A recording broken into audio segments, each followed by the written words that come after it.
হিন্দি চলচ্চিত্র জগতের একজন দিকপাল অভিনেতা ধর্মেন্দ্র। 60-এর দশকে অভিনয় জীবন শুরু হলেও 89 বছর বয়সেও কর্মজগতে সক্রিয় তিনি। সে প্রজন্ম থেকে এ প্রজন্ম সকলেরই মন জয় করেছেন ধর্মেন্দ্র। তবে এবার আইনি জটিলতায় ফাঁসলেন তিনি।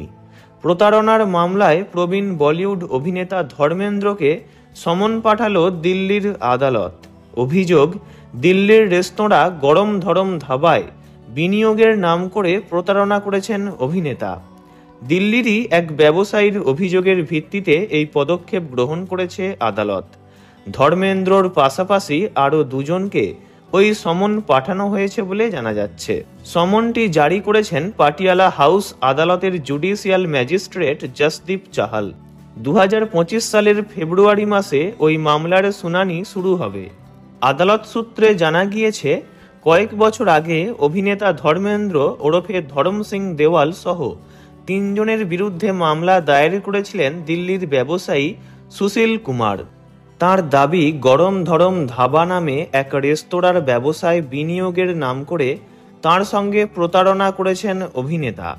2018 সালের এপ্রিল মাসে উত্তরপ্রদেশে 9 ও 24 নম্বর জাতীয় সড়কের উপর গরম ধরম ধাবার একটি শাখা খোলার জন্য বিনিয়োগের প্রস্তাব নিয়ে ওই ব্যবসায়ীর কাছে গিয়েছিলেন দুই ব্যক্তি। সেই মতো প্রায় 63 লক্ষ টাকা বিনিয়োগ করেন ব্যবসায়ী সুশীল।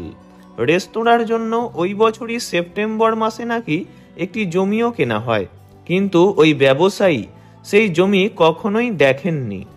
এমনকি বিনিয়োগের পরে অভিযুক্তেরা কেউই তাঁর সঙ্গে আর দেখাও করেননি। এরপরেই আদালতের দ্বারস্থ হন সুশীল। প্রাথমিক অভিযোগের ভিত্তিতে তদন্ত শুরু হয়। অভিযুক্তদের বিরুদ্ধে ভারতীয় দণ্ডবিধি 420, 120B এবং 34 নম্বর ধারায় মামলা দায়ের করা হয়েছে।